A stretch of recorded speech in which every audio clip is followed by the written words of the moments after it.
A repeating historical sequence has been the undoing of every significant empire throughout time. It's not through external conquest, internal upheaval, or economic ruin in a general sense, but specifically through the degradation of a nation's currency. This phenomenon unfolds with remarkable consistency. Consider Rome, the vast empire that held sway over the known world for half a millennium. Its downfall was precipitated by its currency becoming effectively valueless. Spain, despite possessing more gold and silver than any other nation in history, found itself repeatedly bankrupt, leading to the eventual dissolution of its extensive empire. Similarly, Britain, which dominated global commerce for 2 centuries, saw its empire unravel within a mere decade, following the collapse of its currency's worth. Across recorded history, 4 dominant empires have succumbed to this precise cycle. Military overextension, followed by unsustainable expenditure, leading to currency devaluation or excessive money creation, resulting in inflation, a loss of public trust, and ultimately, systemic collapse. In each instance, those in positions of power mistakenly believed their era and their nation were unique, exempt from these established economic principles, only to be proven wrong. Presently, in the year 2025, the United States appears to be following this identical trajectory, exhibiting every indicator of this historical pattern. The pivotal question remains whether we are at the commencement, midpoint, or conclusion of this process. This is the account of how empires dismantle themselves through the mismanagement of their own currency, detailing its impact on Rome, Spain, and Britain, and illustrating why every current sign points to its recurrence.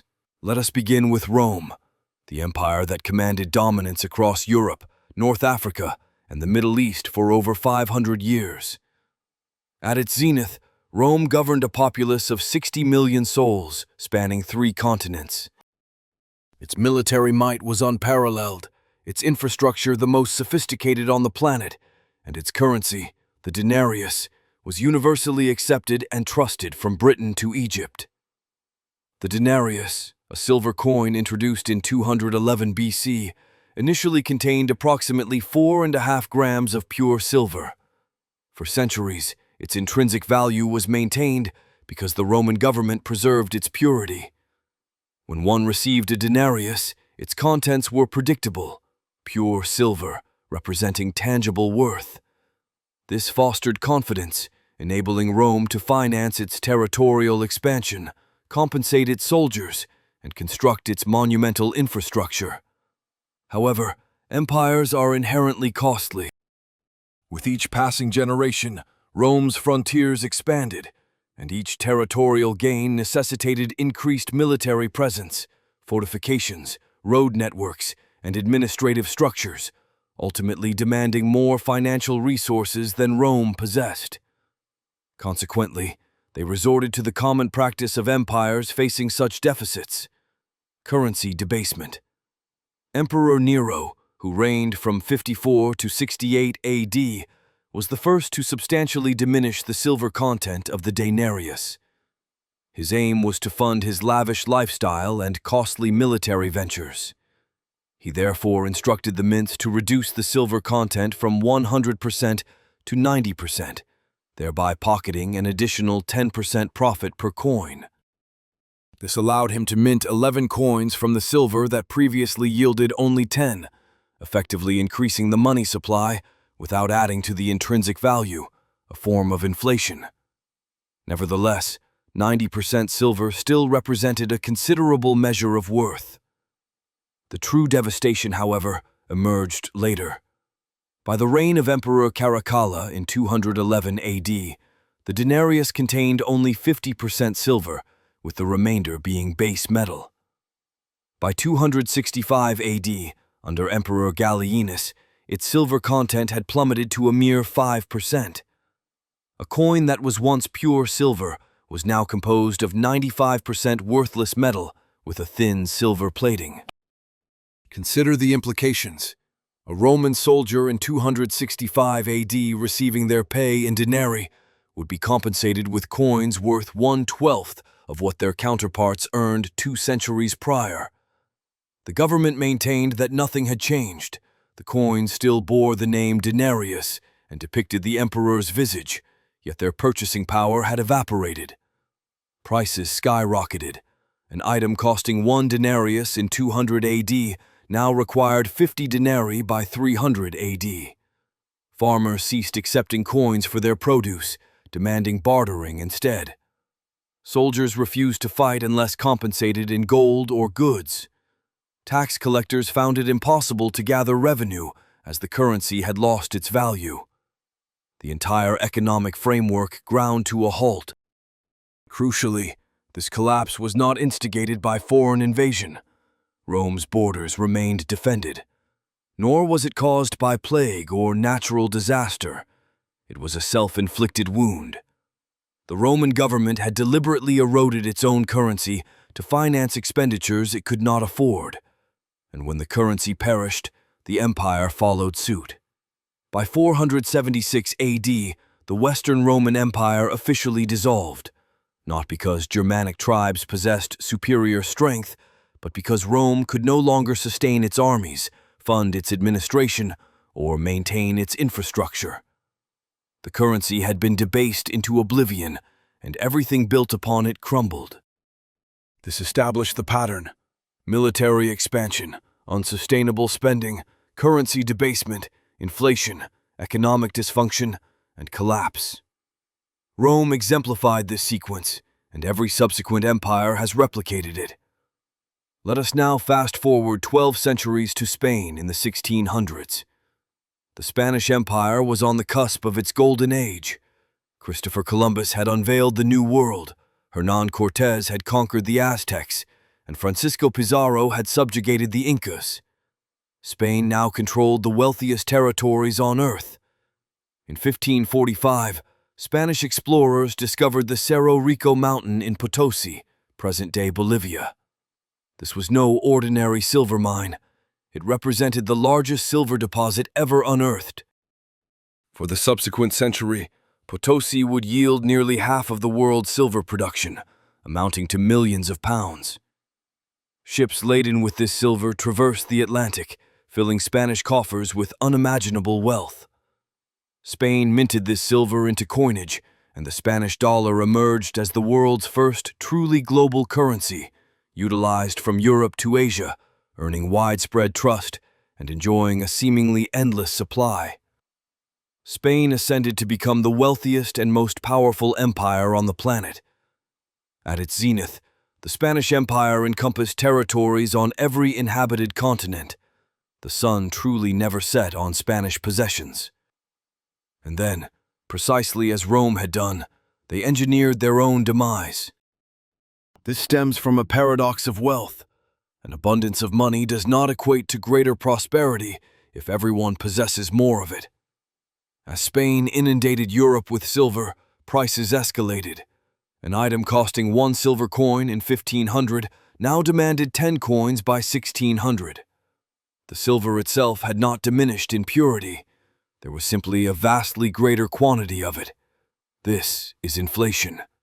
Spain's silver imports were so prodigious that they devalued silver itself. Furthermore, Spain was not fostering its own production. It was not developing industries or innovating. It was merely extracting wealth from its colonies and expending it on warfare, opulent palaces, and luxury goods imported from other nations. The silver flowing in from the Americas would invariably flow back out to France, England, and the Netherlands, used to purchase goods that Spain did not produce domestically. By the late 1600s, Spain's monarchs were drowning in debt. King Philip II, reigning from 1556 to 1598, inherited a colossal debt of 36 million ducats from his father, Charles V. Rather than curtailing spending, Philip incurred further debt, engaging in multi-front wars against the Ottoman Empire, Protestant rebels in the Netherlands, and England. When the debt became unmanageable, he defaulted. In 1557, Philip II declared bankruptcy, suspending all debt payments. This marked the first sovereign default in modern history, But it was not the last. Spain defaulted again in 1560, again in 1575, and again in 1596. 4 defaults within 40 years. Despite controlling half of the world's silver output, Spain could not meet its financial obligations. Each default eroded trust, deterring lenders from extending credit to Spain and causing interest rates on Spanish debts to skyrocket. The government's response was to debase its currency by minting coins with reduced silver content and introducing copper coins intended to hold the same value as silver coins. This measure was met with widespread disbelief, and the currency rapidly lost its credibility. By the 1700s, Spain was in terminal decline. Its military could no longer be adequately funded, its colonies began to secede, and when the 30 Years' War concluded in 1648, Spain signed the Peace of Westphalia, signifying the beginning of the end. By 1700, the Spanish Empire was effectively extinguished. The nation that had once commanded global wealth had spent and borrowed itself into irrelevance. The pattern repeats: a massive influx of wealth, government overspending, excessive borrowing, currency inflation, repeated defaults, loss of confidence, and collapse. Spain demonstrated that even boundless resources cannot salvage an empire from fiscal mismanagement.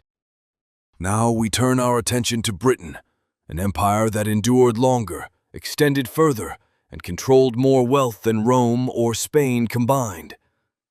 At its apex in 1922, the British Empire governed 458 million people, representing 1/4 of the world's population and 1/4 of its landmass. The sun never set on the British Empire, not merely due to its vast territorial reach, but because it encompassed so much territory that daylight was perpetually present somewhere within its dominion. The British pound sterling formed the bedrock of this dominion. For over 2 centuries, the pound served as the world's reserve currency, with over 60% of global trade invoiced in pounds. The gold standard provided stability, pegging 1 pound sterling to a fixed quantity of gold. This system fostered trust, stability, and power. However, empires are constructed on credit, and credit requires repayment. Britain financed its empire through borrowing, issuing government bonds and accumulating debt to fund wars, colonies, infrastructure, and administration. As long as the pound maintained its value, this system functioned. Then came the First World War.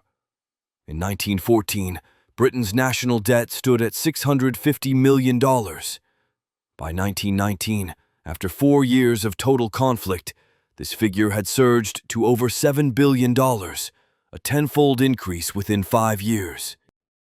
To finance the war, Britain had borrowed extensively from its own citizens, from the United States, and from any entity willing to lend. The war also compelled Britain to abandon the gold standard. In 1914, upon the outbreak of hostilities, the government suspended gold convertibility, necessitating the printing of money to fund the war effort, which became incompatible with maintaining gold backing. The pound transitioned into a fiat currency, backed by nothing more than the government's assurance. Following the war, Britain attempted to reinstate the gold standard. In 1925, Winston Churchill, then Chancellor of the Exchequer, reintroduced Britain to the gold standard at the pre-war exchange rate. This proved to be a catastrophic miscalculation. The pound was overvalued, rendering British exports uncompetitive and leading to soaring unemployment. Furthermore, the government was compelled to maintain high interest rates to defend the currency, which stifled economic growth. By 1931, Britain was forced off gold permanently. This devaluation eroded trust in British currency. However, the most significant devastation unfolded after the Second World War. Britain entered the Second World War already heavily indebted. The war exacted an immense toll. By 1945, Britain's national debt had reached 270% of its GDP. The empire had effectively bankrupted itself to secure victory. Entire cities lay in ruins, the economy was in tatters, and Britain owed substantial debts to the United States. In 1944, while the war still raged, the Bretton Woods Conference convened to reconfigure the global financial system. The British pound was officially supplanted as the world's primary reserve currency by the US dollar. Britain fought valiantly to preserve the pound's status, but its dominance was over. They possessed the debt but lacked the gold or the economic capacity to back their currency. What followed was a slow, humiliating decline. In 1947, Britain attempted to reintroduce convertibility for the pound, an experiment that lasted only 6 weeks before a currency run forced the reimposition of controls. In 1949, the pound underwent a 30% devaluation, followed by another devaluation in 1967. Each reduction in value eroded savings, destroyed confidence, and signaled to the world that Britain was no longer a preeminent global power. Concurrently, the empire began to disintegrate. India gained independence in 1947, and Egypt nationalized the Suez Canal in 1956, prompting a humiliatingly ineffective British military response. Colony after colony broke away, not due to external conquest, but because Britain could no longer afford to maintain them. By the 1970s, Britain teetered on the brink of becoming a failed state, experiencing inflation rates as high as 25%. The government sought a bailout from the International Monetary Fund. The pound, once the world's reserve currency, became a symbol of national decline. The empire that had controlled a quarter of the Earth's territory lost it all within 3 decades, not through military defeat, but through currency collapse and crippling debt. The pattern repeats once more. Wartime debt, currency debasement, loss of reserve status, devaluation, inflation, and imperial collapse. Britain demonstrated that even the most formidable empire can fall within a single generation when its currency falters. This brings us to the present day, with the United States as the current dominant power and its currency as the global reserve. Every warning sign that led to the undoing of Rome, Spain, and Britain is now flashing a stark red. Let us commence with the currency itself. The US dollar has held the status of the world's reserve currency since 1944. Following World War II, the Bretton Woods system established the dollar as the global benchmark, backed by gold at $35 per ounce. Other nations pegged their own currencies to the dollar, making it as good as gold, quite literally. However, mirroring Rome and Britain, the United States began to spend beyond its means. The Vietnam War, the Great Society programs, and extensive military installations worldwide strained the economy. By the 1960s, foreign governments observed that America was printing more dollars than it possessed in gold reserves. France, under Charles de Gaulle, began demanding gold in exchange for dollars, a practice others soon emulated. Gold began to leave Fort Knox, and the bluff was called. In 1971, President Nixon severed the gold window, eliminating gold backing. The dollar transformed into a pure fiat currency, akin to the debased Roman Denarius or the post-1931 British pound, supported solely by trust and the government's promise. Initially, this transition seemed manageable. The petrodollar system, established in the 1970s, created artificial demand for dollars, as oil prices were denominated globally in dollars. Yet, the spending never abated, and the debt continued to escalate.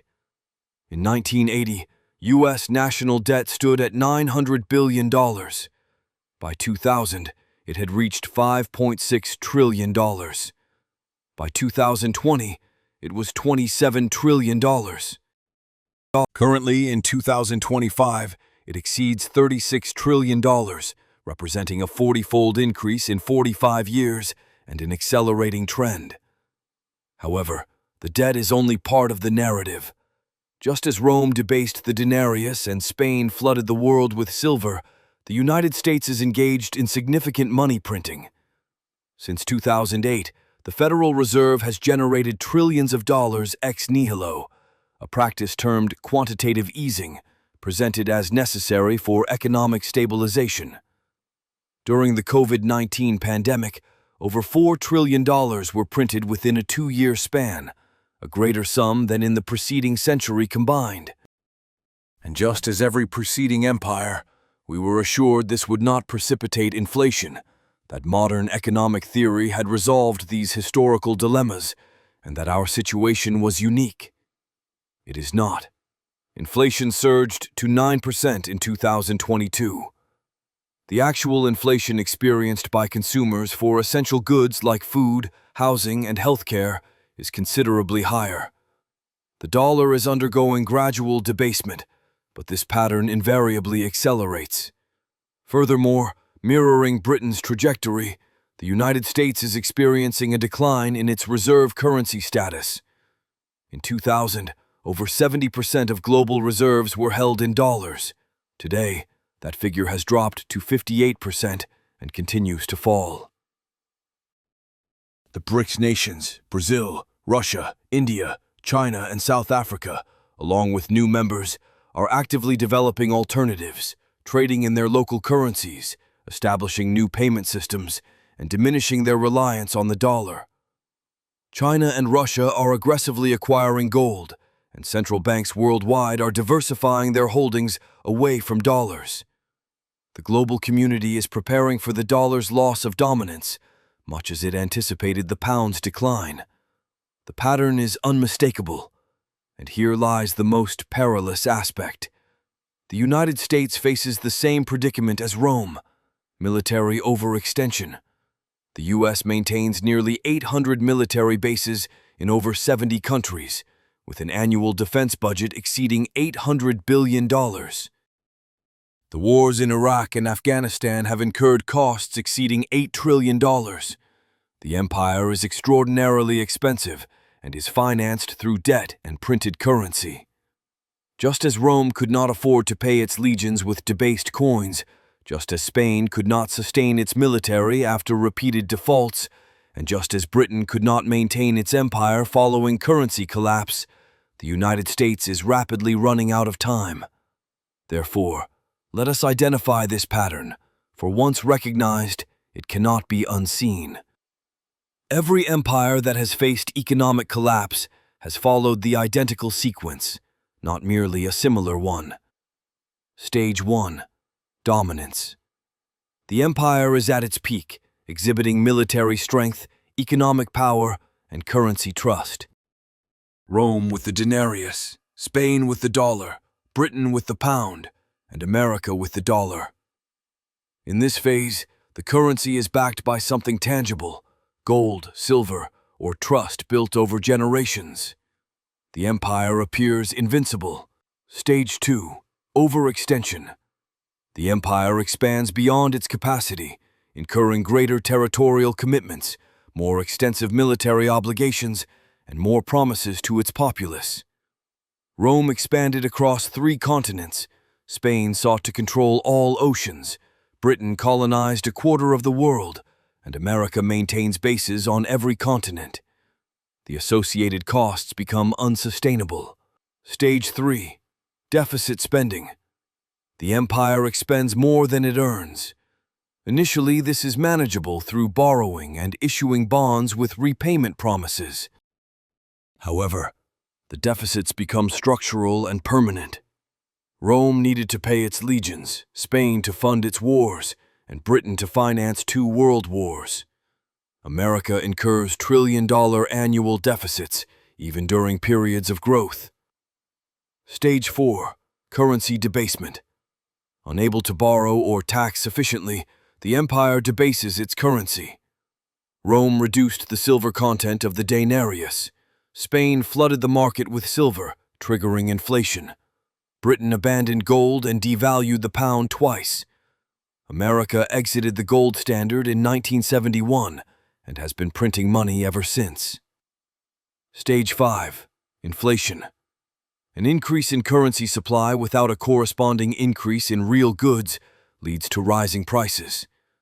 Rome witnessed prices increase 50-fold. Spain experienced widespread inflation across Europe. Britain endured 25% inflation in the 1970s. America is currently experiencing inflation, despite government claims that it is transitory. Stage 6. Loss of confidence. Both the domestic population and foreign nations lose faith in the currency. Roman soldiers demanded payment in gold rather than denarii. Spanish creditors refused to lend after multiple defaults. The world shifted from pounds to dollars at Bretton Woods. Today, nations are increasingly moving away from the dollar. Stage 7. Collapse. The economic system falters, the currency becomes worthless or loses its global standing, and the empire can no longer fund its military or maintain control. Rome fell to Germanic tribes, unable to pay for its defense. Spain faded into irrelevance. Britain lost its empire within decades. And the United States? That is the question we are currently grappling with. This is the pattern. 7 stages, repeated 4 times over 2,000 years. Different empires, different continents, different currencies, yet the exact same sequence. This is because the fundamental principles of mathematics remain unchanged. One cannot perpetually spend more than one earns, nor can prosperity be generated through printing money. And currency debasement inevitably carries consequences. The pattern is absolute, and we are presently in stage 5, rapidly advancing towards stage 6. So, what lies ahead?